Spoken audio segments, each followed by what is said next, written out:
with all the knowledge you have now, if you had to start and you had to like come up with a business plan or a checklist, and you're like, okay, if I'm gonna open up my own store, sell my own clothes, I need to make sure I have this, all these things in line. Like if you could give someone a cheat sheet, if you will, what would you tell them? Honestly, I would tell everybody first to honestly first figure out what it is that you really want to do. What does your end game look like? Because if you know what your end game looks like, it helps you to better map out a blueprint for where you're trying to go. You probably have heard of the SWOT analysis, your strength, your weakness, opportunities, and threats, and things like that. And developing a business plan, but really find out who you are marketing to. It's easy to start a business, but it's not easy to really define or understand who your product is meant for. And I think that is honestly probably one of the biggest keys or one of the biggest setbacks, because people's like, oh, it's going to be for this person, or it's for everybody, or it's whatever, everybody, we have these grandiose ideas. But to be able to do that, kind of set the end game first. Know where you're trying to get to. Because when you don't, if you're like me, I just shot from the hip and learned from the start to the finish. Like I never even really thought I'd be here, inside my own store, because, it just at that point in time, it really wasn't. I didn't even really think that was possible. So start with the end in mind. Start with the end in mind, because if you know where you're going, if you know what the goal is, it's like taking a trip. You don't just get in the car and start driving and say, I'm just going to end up where I live in Vegas now, but we're going to go to California or Washington State. You have a destination in mind. It helps you to map out how you're going to get there.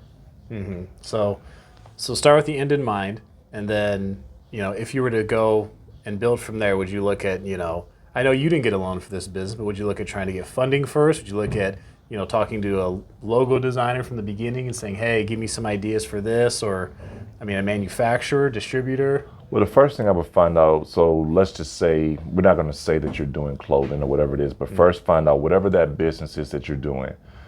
Figure out what strengths do you have that contribute to that business. So, and what I mean by that is, let's just say you are doing a clothing line. Are you a graphic designer? If you're a graphic designer, you may be able to design your own logo. You may be able to design your own designs. So that's key. But say if you're not a graphic designer, you maybe need to outsource somebody. You need to reach out to companies like Fiverr and places like that, and because you need to make sure that you have content to build your brand. So find out what are your strengths that contribute to that brand. After that, I always tell people to figure out, in my personal opinion, figure out what it is that how the market will respond. How do you usually figure that out? You put some tests out there. For me, my first test run was 108 t-shirts, invested with $800 between me and some college friends. To be honest with you, just kind of like, hey, let's just do this. They was like, oh, sure, no problem. Just do it. No plan, literally nothing. But what that did was it solidified something that I learned about people or consumers and humans. People wanted to be different. People really did want to do their own thing. And I didn't realize that at that point in time. Really, I was too young, but my original brand was called Simple and Plain, clothing design for those who live at their own pace. But nobody cared about that. I just had this logo, and people, no matter what the SP stood for, they gave it their own analogy. Oh, this stand for so pretty. Oh, this stand for South Park, or this stand for shit. Like literally everybody gave it their own definition. It was like they made it theirs.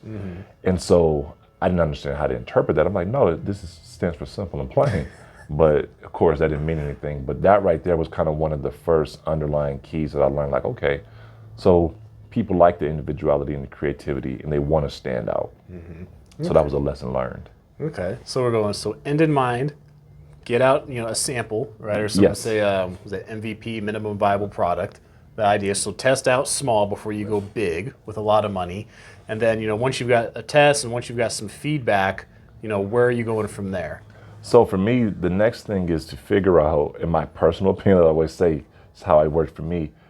You got to find out, do you really have the tolerance for it? The reason why I say that, a lot of people start out, and that's why I always say, do some testers, because you may come to find out you're not a good salesperson. You may come to find out you hate being rejected. as crazy as that sounds, you come up with the idea which is great in your mind, but you put it out there and you sell nothing. You easily might become discouraged. If you become discouraged, that's a good sign that maybe you might have a great idea, but you almost may need somebody else to operate and run your business for you. You just give the ideas to them. So once you figure that part out, you figure out what it is you have to really offer to this, then you start to map out the game plan. Okay, how are we getting to this end result? You may need to seek out some funding, honestly, but you need to build your business plan. You need to make sure you have a solid business plan. The business plan is your roadmap to how you get to your end destination. You may need to hire somebody. You may need to reach out to some other entrepreneurs, for people to help you really develop a sound business plan. Because it's easy to take a trip and then get sidetracked. Hey, I'm going to take this road. I'm going to take this exit. But that's not really part of the plan. But when you have a solid blueprint, it helps you from calling, as I said, getting in the huddle and calling audibles. You know, sometimes you have to, but what you want to do is you want to have a sound game plan. Now, you will have roadblocks, of course, but if you have a sound game plan, it helps you to be more proactive than reactive.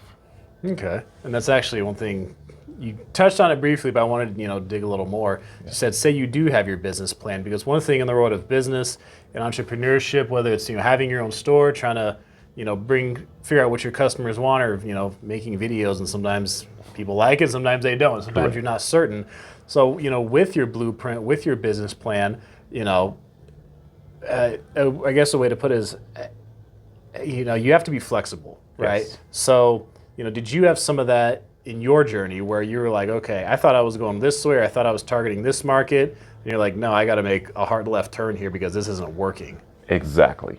So for people that do know me and know my journey, like I just sold to my environment. And so I thought it was like, hey, well, this is my customer base. This is what it is. But once you realize you had a message that was really targeted to a mass variety of people, I was like, oh, well, this part really isn't in my business plan, because really I designed my clothing originally for sneakerheads because I was a big shoe collector. So I was like, oh, I'm going to have stuff that matches these tennis shoes. It was as simple as that.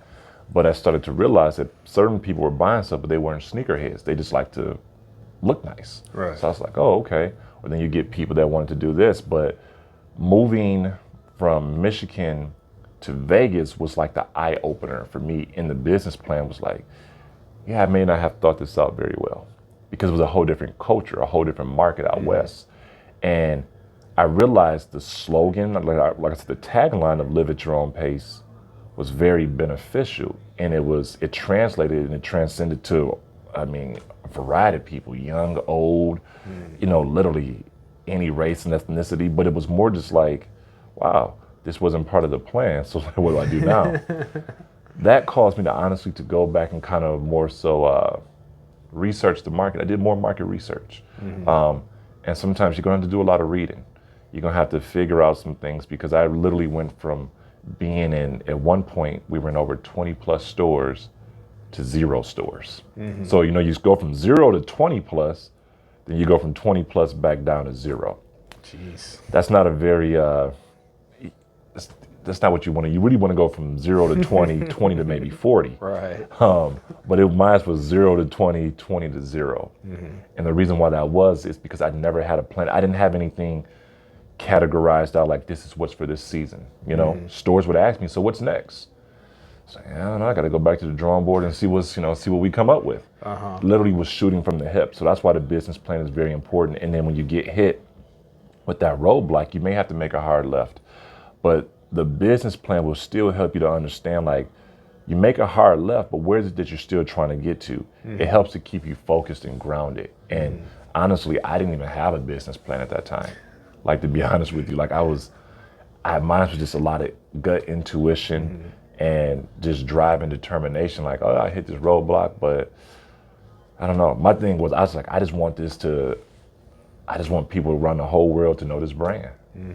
I didn't know how I was gonna make that happen, but Well, you've done good, man, because you've been in business since what year? so, well, it depends on whether you want to count official business or just doing, because I said I started this in the year 2000 as a hobby for like the first 6 or 7 years. Became officially established. What I mean by that, incorporated and things like that in 2008. Okay. And that's when I cool. moved to Las Vegas.